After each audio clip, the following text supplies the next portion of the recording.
Part 1, Chapter 8. You didn't have to know anything about the restaurant business to see that Rena was never going to make a lot of money.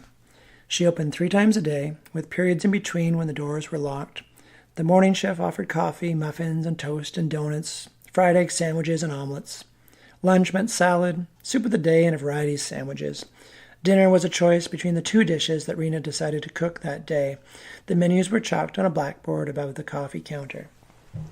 She made a huge pot of soup in the morning, using vegetables that I chopped up and whatever meat was left over from the day before, adding spices that she shook out of jars without labels. She made the sandwiches to order, standing at the wood block in the kitchen, her hands a blur, a cigarette dangling from the corner of her mouth. If the customers noticed the odd hint of ash in their food, they never complained.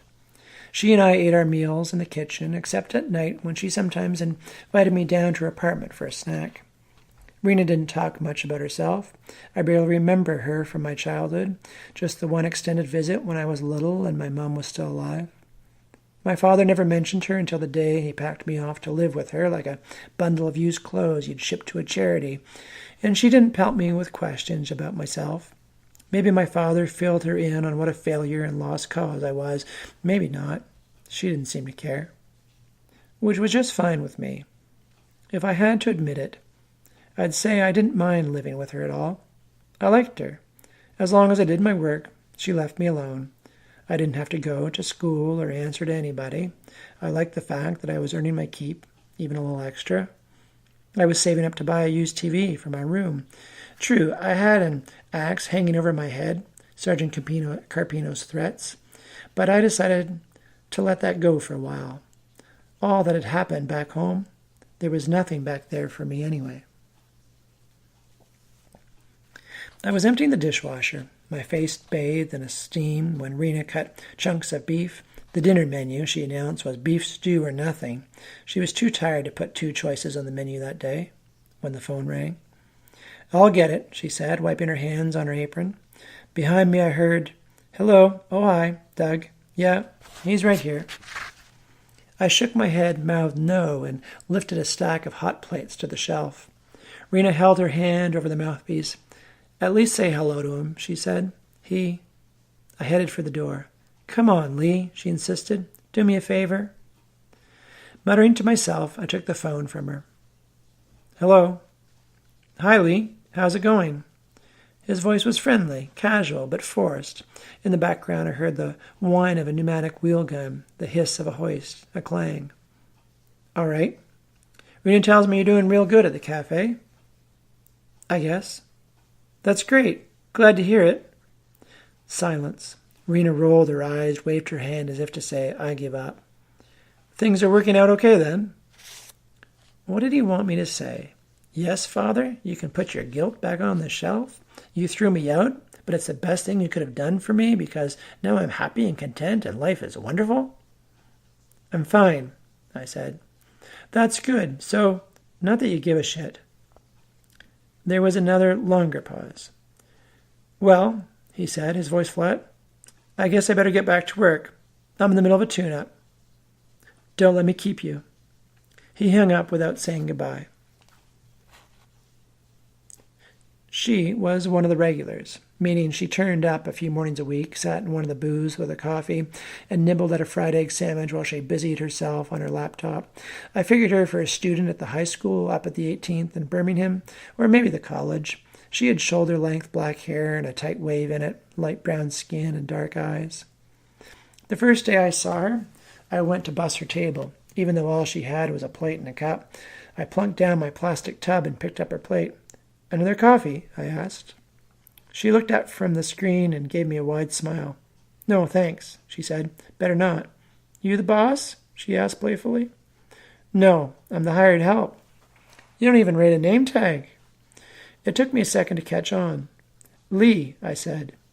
"Well, Lee," she said, draining her cup and placing it inside the tub. "Don't forget this." I stepped back as she wriggled to the edge of the booth and stood up. She was my height, well built, and she smelled lemony. She closed the laptop and shoved it into her backpack. "See you," she said, shouldering the pack, and she was out the door before I could get her name. So the next time I saw her, on a rainy morning a few days later, I worked my way towards her booth, collecting cups and plates and cutlery, wiping down the tables. She had finished her sandwich, but the coffee stood beside her notebook, 3/4 full, a skim of cream on top. She was wearing a tight pink sweater and black denims, and in profile she was enough to stop the breath in my throat.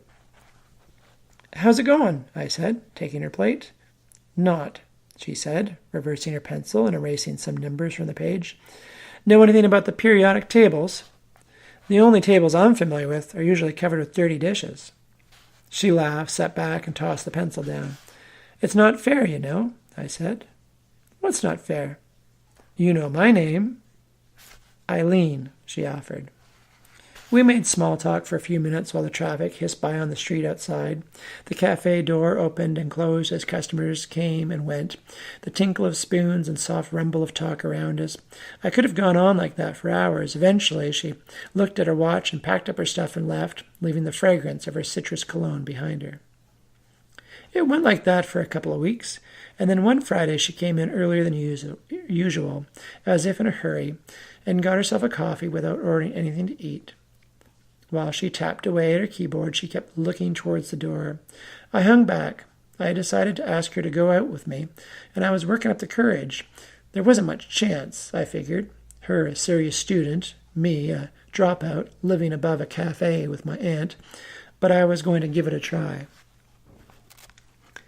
I was taking a break at my booth, waiting for my chance, when a stranger came in, a tall college type. Designer backpack, leather jacket, expensive trainers. Probably had a flashy sports car parked in the college lot. He marched straight to Eileen's booth, planted his feet, and began to talk. I couldn't make out what he was saying, but his body language was loud and aggressive. She said something, and he grabbed her arm. She shook him off, and this time I heard her tell him, "No." He clutched her arm again, with two hands this time, as if he meant to drag her out of the booth. I scrambled out of my seat. "Let her go," I said. He turned to me, his face reddened. "Mind your own friggin'..." I drilled him in the rib cage. Felt my knuckles connect with bone. He grunted in pain, dropping Eileen's arm, and I shoved him back. His eyes signaled what he would do, and before he had the chance, I stepped closer and threw 2 solid punches into his face before he hit the floor. He groaned and rolled over, struggling to his hands and knees.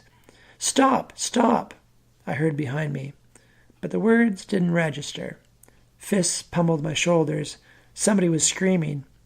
"Get up!" I hissed, ready to give him more. Someone was still pounding away at me. I swirled to face him. It was Eileen, her face livid, her teeth clenched. Why was she hitting me? I grabbed her wrists. "Calm down," I told her, as she yanked free my hold. "It's all right." "What? You're going to beat me up now?" she yelled. I became aware of faces at the table staring at me as if I was in a cage. Eileen's eyes flared, her fists clenched. "What's the matter with you?" she shouted. "You could have hurt him." "But you think I needed you to save me? Is that it, hero? Christ, you're as bad as him." She quickly gathered her things, helped the guy to his feet, and, after glaring in my direction, helped him out of the door. Rena was not pleased. Later that morning, after she had hung the close sign in the window, she sat me down in the kitchen. "I'm trying to run a business here," she began. "He was going to hit her," I said, cutting her off. "I had to do something." "Whether you had to do something or not isn't the issue," Rena said, tucking her hair behind one ear. She shook a cigarette free of the pack, plucked it out with her lips, and lit it up. "What's important is how you handled the problem, assuming you had to do anything at all." "What else could I have done?"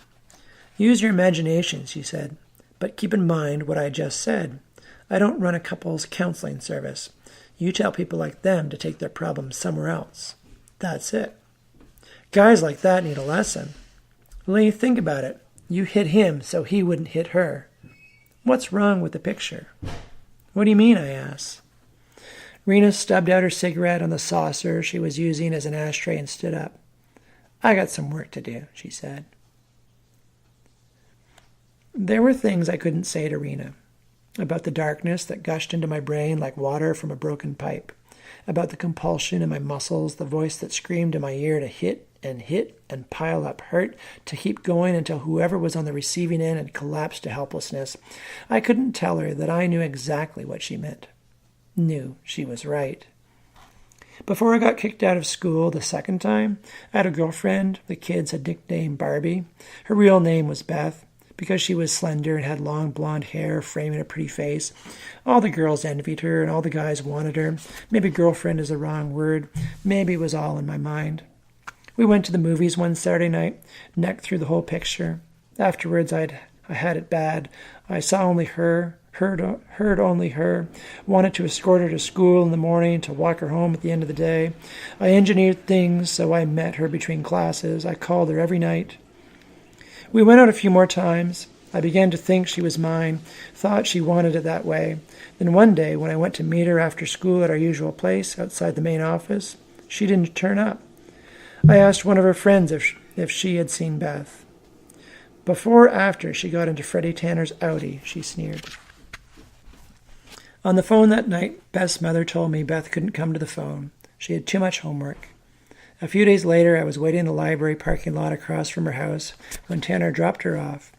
I saw his profile through the side window, hair swept back off his forehead, a big ring on his finger before he peeled away. I called out to her. She didn't look happy to see me, but she acted cool as if it was her brother she had been out with.